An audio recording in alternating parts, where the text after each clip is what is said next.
Hi, I'm Tracy Soltis. And I'm Kali Alfaro.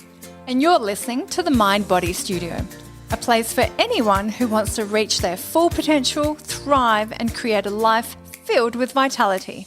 Each week, we'll bring you our expertise, giggles, and a splash of quirky to explore real and relevant topics to help you along your life's journey. We'll bring you science, psychology, and practicality to real life issues. So, thanks for listening. We know you're going to love it. Alrighty, we have an amazingly special guest on our podcast today, don't we, Kali? I know, it's so good. I know, I'm so excited. Today we've got Angie Cooper. Angie's going to be chatting with us about the creative process for creating deep self-love. Oh my gosh, I cannot wait for this. This is going to be awesome. So Angie has been an art therapist for 8 years. She's also the author of a series of children's books called Are You Ready, My Warrior Princess, one of which is coming out this Christmas, so keep an eye out for that one. She's also a circle facilitator of Bloom Circles. Now these are really special circles that honour the process of growth, allowing participants to shed layers of limiting conditioning and express their true selves. But of course, most importantly, Angie is a mum to 4 beautiful young people. So Angie believes that cultivating self-love is the critical first step towards healing our planet and the most important work for us as humans. I could not agree with that more. It is being present with yourself and choosing you, which creates deep self-love. This self-awareness is the key to personal boundaries, resilience, and the courage to speak your truth. Who's ready to get in today? Are you ready? I'm excited. I can't wait. So, how can we create deep self-love through creativity? Let's find out. Welcome, Angie. Hi, Tracy. It's so good to have you on our podcast today. And now you and I, we actually met at a retreat just recently, and that was such an amazing experience. I know my husband was there as well, and wow, that really changed a lot of things in my life for me. I'm sure you got a lot out of that as well. Yeah, absolutely. It's why I'm here, being brave, using my voice. I know. So this is a really big thing. And so let's get straight into it. So you're obviously very creative. You're an art therapist. Tell us about why creativity helps people explore that true inner deep love for themselves. The beautiful thing about creative process, which is really just a fancy word for creating anything at all, any art process, is that it drops you out of your head and into your body. And I think we live so much in our head, and our head's very useful for things like driving and learning, but it's our body that really holds the wisdom and the truth that I think we miss a lot in our busy day-to-day lives. So when you engage with something creative, your body is telling the story, and there's a lot to be told.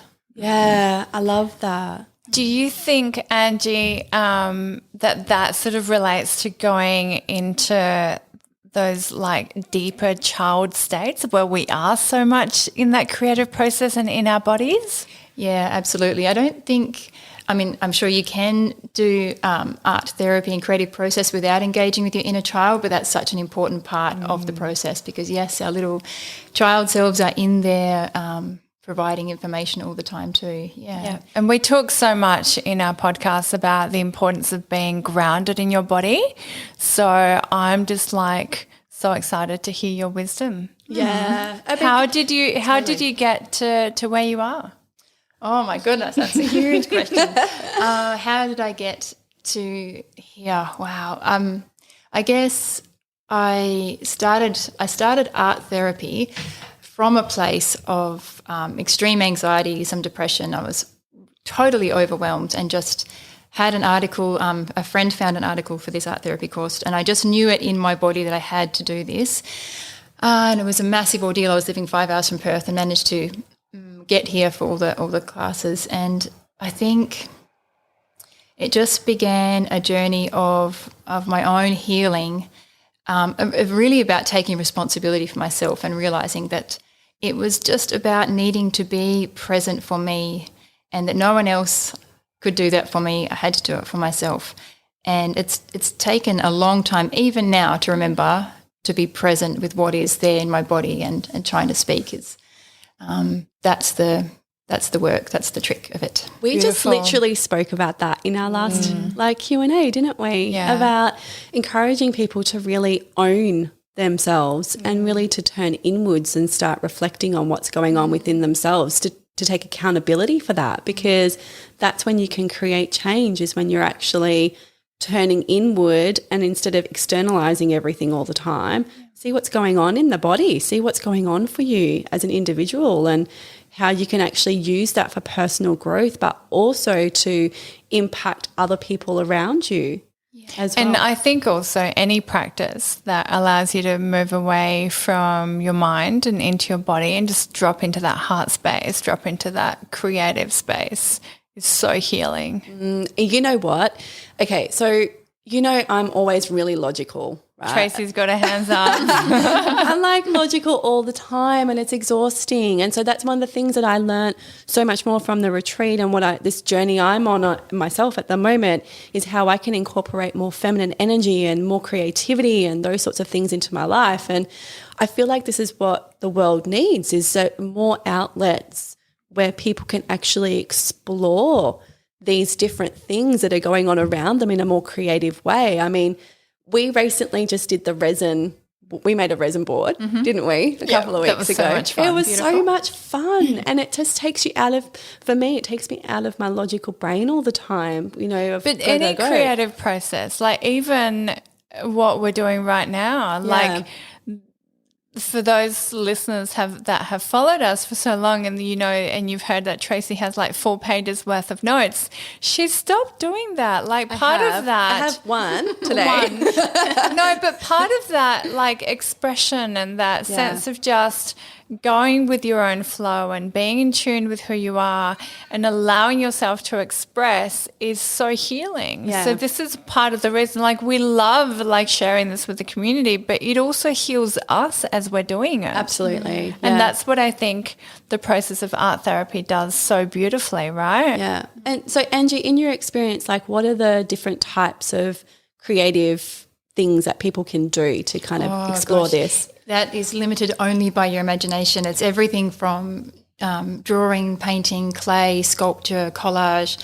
My new favourite thing is the most simple thing, and it's just sitting at the beach and clearing the sand in front of me when I'm sitting there and just dropping into my body, feeling what's present and drawing in the sand. Yeah. And, I mean, you can grab some shells and seaweed and add to it, but it's just about presence. It doesn't really matter about the medium, although all mediums have their own qualities. So if something is really stuck and it needs a lot of effort to change something, clay is great for that because it provides a resistance, and that has a real earthy quality too, which can be even more grounding. And then something like watercolour is beautiful for moving across the page if there's maybe some grief and some tears, and it just resonates with that aspect. And then there's dance, writing, acting. It's kind of, I actually feel really emotional about it because it's so precious once you understand that every little thing can have meaning. It's really just what you attach to it. And when you start allowing your soul to speak to you by recognizing the meaning in little things, it fuels your life and changes the way it's changed the way I walk in the world. And there's just so much more meaning. And then when I feel that about myself, you naturally feel that about other people in your world. And most importantly, or not most importantly, but very importantly, your children too. Like my connection with my kids has been a lot richer and deeper. I love that. It changes the way I walk in the world. I love that. You mentioned, Angie, at the beginning a little bit about you kind of got to the space from a space of anxiety and depression, and I openly talk about how I landed into hypnosis from a space of, deep depression and anxiety, and coming from a family where, we're exposed to suicides and whatnot, so huge amounts of grief. Can you tell us a little bit? I'm always, interested in the psychological aspect of things. Can you tell us a little bit about how the process of art therapy helped you to overcome or process some of that anxiety and depression? Yeah. So it's once again, I think it's the act of allowing and just taking the time. I mean, I was doing the study, so I was having to sit and do these assignments, and the work was all on myself first. So I probably needed that structure of someone to say, you have to sit down and do this, this work on yourself. But it was just the allowing of what was there to have a voice. And I think the depression that I had was from long-held anger and grief as well for years and years, from history of child abuse and quite a chaotic upbringing. Lots of love, but lots of things, you know, that caused me to hold on. And the oldest of 4 children, the caretaker. So I've had everyone. We all have our story, and most of us keep that shut down so that we can just get about our day. But the process of pausing and allowing that to have a voice and to move through me just started to relieve the pressure, and also allowed me to kind of honour that part of my story. So it wasn't something that was weighing me down anymore. It's actually quite hard to explain. But is it like a validating? Like yeah. Because that's what I'm kind of seeing, like from you as we're talking, is that it gave you a chance to validate and nurture and respect the traumas and things that you had been through, rather than suppressing them and, you know, going through them in a way that could be detrimental to you. You've actually taken hold of them and you've loved them. That's that personal responsibility. And that's exactly right, Tracy. I hadn't thought of it like that before. Yeah. But that to ignore them was just actually repeating the trauma of not being seen and heard as a child. Yeah. So then finally I was able to go, oh, I'm here for me, and I see and hear this, and that is enough, and it's beautiful. Yeah. I didn't even need a witness to it. I would just sit there in my little art shed and just let it all come out and be present with myself, and that and start the seeds of loving myself. Yeah. I used to talk the talk about self-love all the time, and to be honest, I didn't really know what it meant. I sort of thought I did, but I didn't feel it deeply. It wasn't. Yeah. I think just a concept. That's that's a big social thing, is that, and I see that on the couch here every day with my own clients, is people going through traumas and, you know, I guess one kind of boxing them up and not really allowing them to come out, or thinking that everybody else goes through that, so I probably shouldn't talk about it, but instead of kind of opening that, I use the metaphor of boxes, like let's have a look at this closed box and see if we're ready to open the box, and then let's have a little look in there and see what's going on in there. You know, I think it's at that point when we actually go, you know what, I've got all these little boxes, some of them are open, some of them I'm not quite ready to open. This one here, I'm going to just have a little look in there and see what's going on. There's a lot of pain and there's a lot of suffering in there, but there's also a lot to learn and to take and to validate from that experience, and being able to turn that into a positive through creativity and expression through that way, that just feels like such a beautiful way of actually validating it to the world. I'm actually getting chills again. It happens to me a lot. And it's a huge step in sort of courage and vulnerability, right? So we spend all of our days kind of repressing, avoiding, distracting.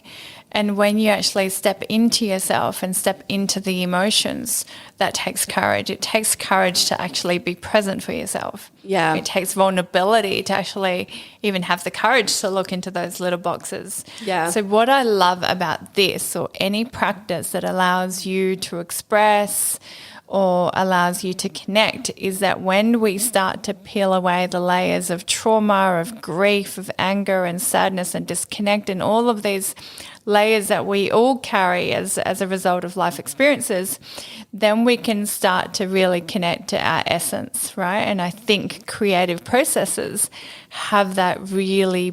It's like you're opening the gateway to like the soul. Yeah. And then you connect to that. And as you were saying, Angie, so beautifully, when your soul starts to express itself through voice or dance or paint or whatever, like we're actually quite surprised at what comes up, right? Yeah. Yeah. And so for our listeners that are listening, so how could they get started if this is kind of highlighting to them, I want to try something like this. I've got a box, I want to open it, kind of scared about what's going on in there, but let's just do it anyway and tackle this. And they feel like creativity might give them an opportunity to do that. What do you think are the steps that they can follow? I'd say firstly is safety, and that's just as simple as identifying people that are your support people and other resources you might have. Just because if you've spent your life holding things down, and then you bravely open the lid, they might come up in a rush. And in case you're overwhelmed, it would be good to have maybe even just a mental list of who you could call, something simple like that. I kind of believe that your body usually knows what you can handle, and you'll only get as much as you can handle, but just in case. Yeah, I think that's a great tip. And we talk a lot about support networks through our podcasts quite a lot, is that it's really important to set yourself up to succeed. You need to make sure that you've got support around you when you start looking into these things. Yeah, maybe letting some friends know. And then choosing what you'd like to start with, and just go with whatever you're drawn to. You don't need to think too much about the psychology of the quality of the mediums, just whatever you love. If you've always thought, I'd love to try oil paints, or just start with that. If you're really undecided, I would always recommend just starting with a decent sized bit of paper, like sort of A3 paper, and chalk pastels or oil pastels are brilliant to start with because they have such a lovely range of colour, and they move across the paper really well, and you can, they're a beautiful medium. So start with that if you were going to. And they get dirty on your fingers too. Some people love it, some people really don't love that. Like I feel like the process of actually getting your hands dirty is like quite therapeutic too, because it's like, I don't know. Anyway, that's just diving in. I was kind of like visualizing that as you were saying it's part of the experience, also a tactile experience, right? A tactile and visual, and you're seeing the colours like spread. It sort of becomes you, right? It's part of your body. Yeah. You can use your hands for the chalk pastels to smudge. It's beautiful.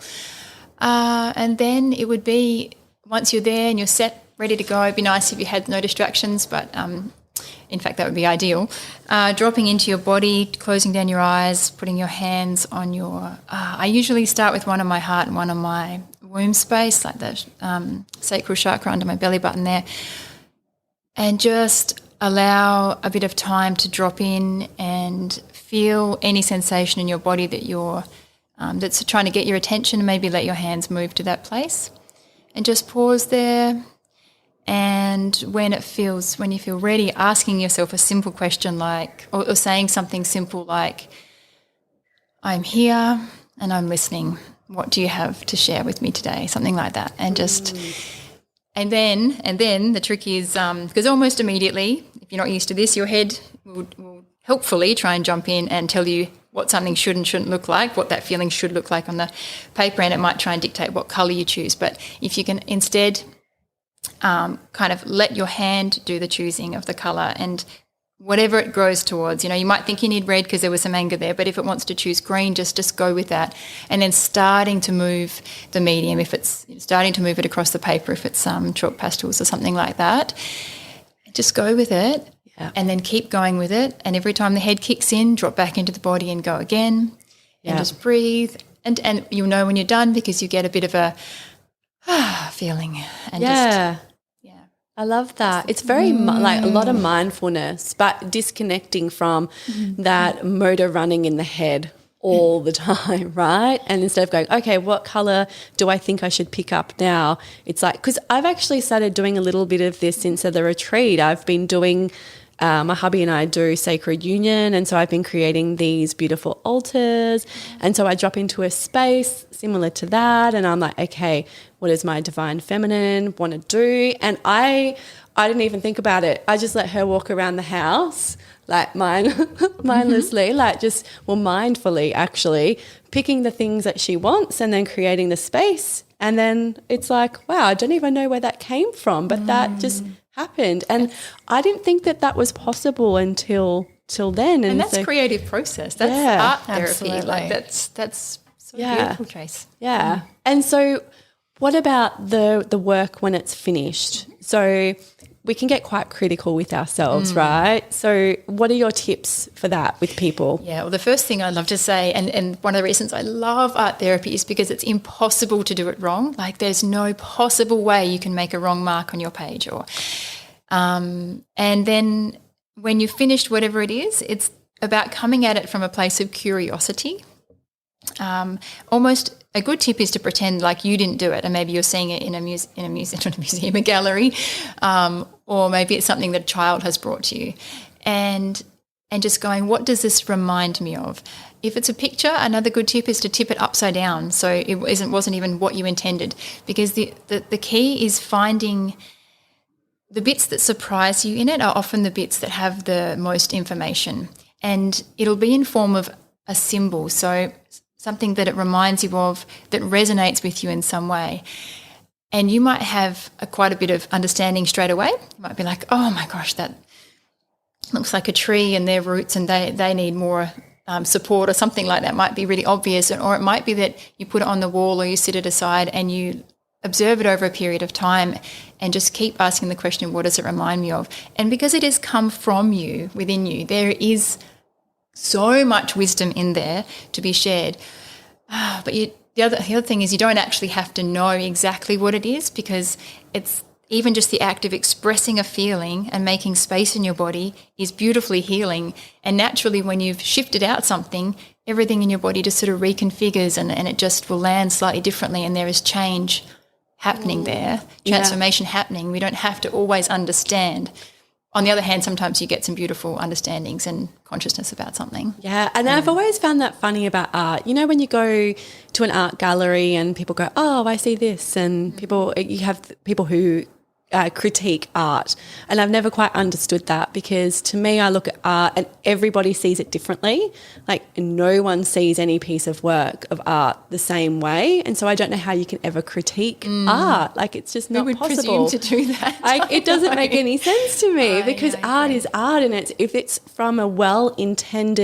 it comes from you in a well-intended space and it is your expression in whatever form that is, then it's perfect exactly how it is, right? It's not like it shouldn't be marked as, oh, that's not perfect, because if that's a true expression, then that's perfect exactly how it is. That's just speaking my language. Yeah, is that right? Yeah. And I think part of the beauty in this is not attaching to the outcome and not necessarily having to understand it or see it as pretty or as valuable, but it's just the process, right? The process is it's like the journey. Yeah. And allowing yourself to truly just be in the process of expressing and creating.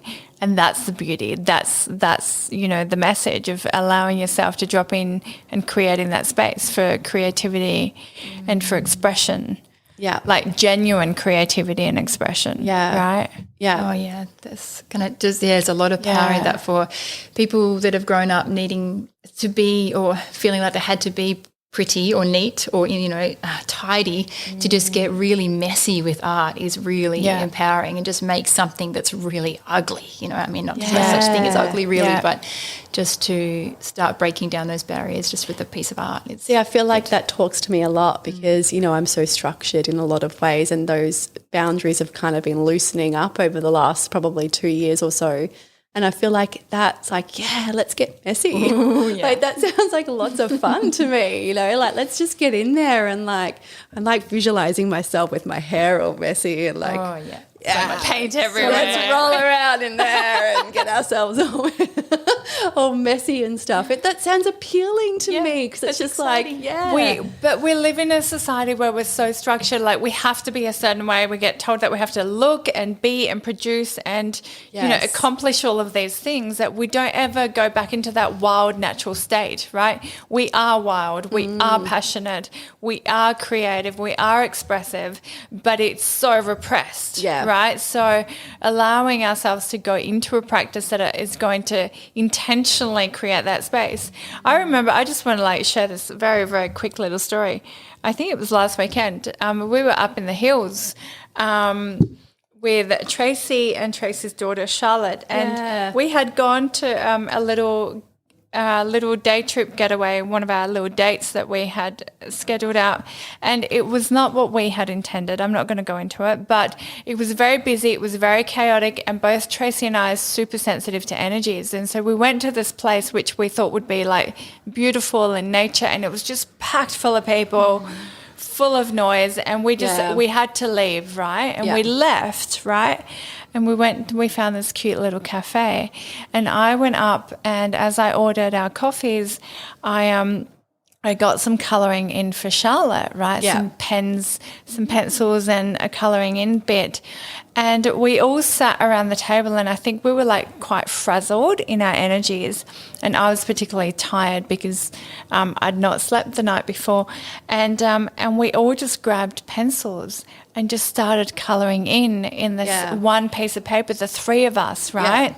And we've got this really beautiful little bond. I absolutely, Charlotte and I have like this little she loves romance, you. right? We absolutely love each other. Yeah. And it was just such a beautiful silent expression of just like putting colour in, and you're just so present, and it's so healing, and it's so like nothing needs to be said. You're just there. Yeah, it was like downtime. It was like everyone's just bringing their energy back down, because we were like, oh, it's really frazzling, and it was way too many people. Did not expect, like, we had not planned for it to be that way anyway. And you're so right, like soothing. we just sat there and just really like quietly with no noise, just coloured in, and it just happened like instinctually, organically. It wasn't like, oh, I'm let's all get this and colour and.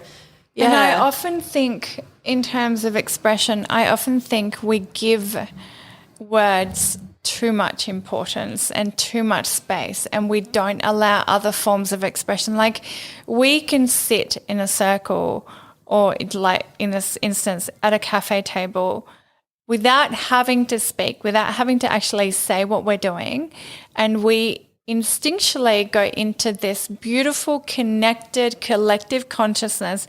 We're all sharing this moment still in time, and it's beautiful, and it's bonding, and it's healing, and we go into listening to our instincts, which we're so distracted from.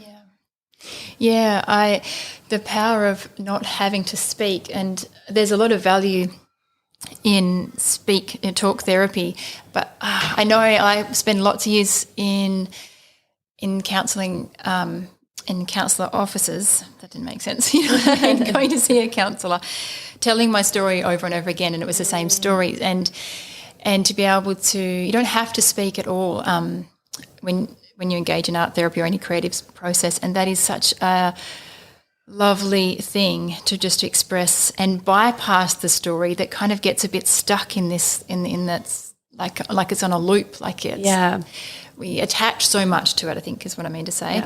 Yeah. And particularly for children, working with art therapy is so powerful too, because sometimes they don't have the words, and even adults don't have the words to explain something incredibly deep that's happening in their bodies, sensation and feeling and memory. And then also for children, they don't have to speak, particularly maybe if they've been told like that they can't speak about something, so that they're not breaking anyone's trust. They can just use the art to express. That's a beautiful I love that. body.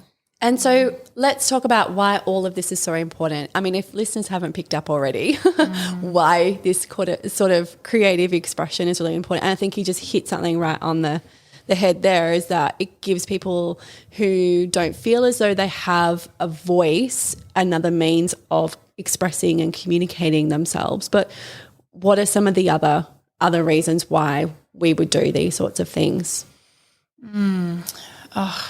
Is there a reason not to do it? Yeah. I love that. So true.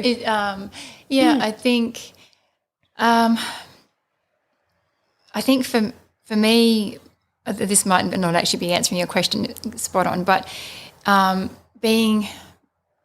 taking the time and doing this healing work for myself and being present with myself is about me and my journey, but it's absolutely about my children and their journey. And I have 4 children. You mentioned, and they're 21, 19, 16 and 8, so spread over a long time.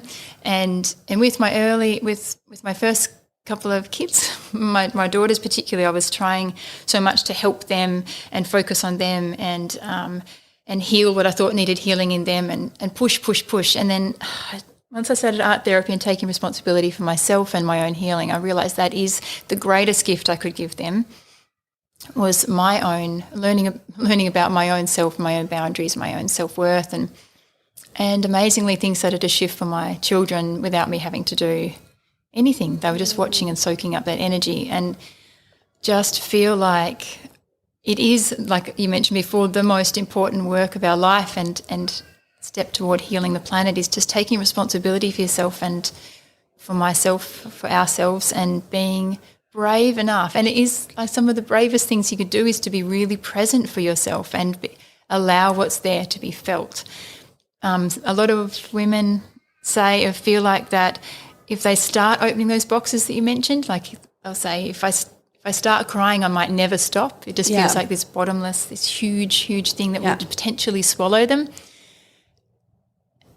The tears always stop. Like it's okay to feel what's there, but it's not never ending. And as soon as you can release, we're such gorgeous, beautiful, divine beings, that once some of the tears shift, the love naturally returns to fill that space and the light, and that will give you energy to go on. And that is what you need to fuel your healing journey, and that will be the biggest gift you can ever give your children. Oh my gosh, Without I just doubt. love that, I love that. so much, because that resonates with me 100%. And it's not just the biggest, I'm going to go further, the biggest gift you can give your children, but it's, I think, and I talk a lot about this in my practice, we are constantly having a ripple effect. Who we are, how we show up to the world, what frequency and vibration we are emitting and resonating at is going to impact everyone that crosses our paths. So if we are able to be healed, if we are able to be present and loving for ourselves, we're going to share that energy. And if that changes or resonates with someone else, and that creates a minor energetic shift like it probably did for your children, right? They're going to go out and they're going to create another shift, and that's the ripple effect, right? And by doing this, we are changing the frequency and the vibration of the planet, and that's where, massive healing occurs. So one person healing allows and gives permission for everyone in that close circle of that person to also heal, and that's where the ripple effect begins to unfold, and it gets bigger and bigger. And this is where this is where a lot of our work is, empowering people to have the courage to peel away those painful layers that we've all, had to deal with, every single one of us, and to have the courage to be who we were genuinely born to be. And there's beautiful, shining, unlimited potential, essentially. Divine right? beings. That's what we are. Totally. Yeah. Amazing. Oh my gosh, I have thoroughly enjoyed today's chat. It's just been absolutely beautiful. So thank you so much for coming on and speaking with us, because creativity is not something that we've covered before, and I feel like this is really going to resonate with a lot of people that are listening.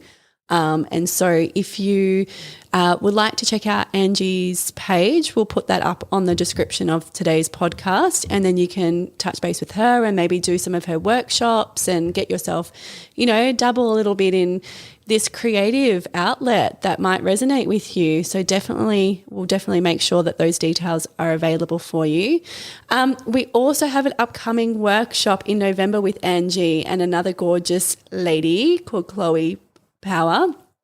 Chloe's actually going to be on our podcast next month, so just keep an eye out for that one as well. So if you're interested in joining us for the amazing day of empowerment, because I think it's going to be pretty powerful, just keep an eye on our Insta pages for more information about that one as well. Did you have anything before we wrap up? No, I hope we have inspired all of our beautiful listeners to grab some crayons, paint, clay, leaves or whatever, and just express and just have a moment to drop in. And thank you so much for your time and your wisdom and your love, Angie. It's been an absolute pleasure. Yeah. Oh, thank you so much. It's very exciting.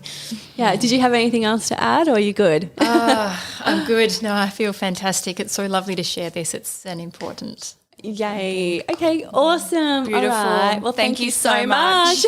Jinx, everybody. And we'll catch you next time. Thanks for listening.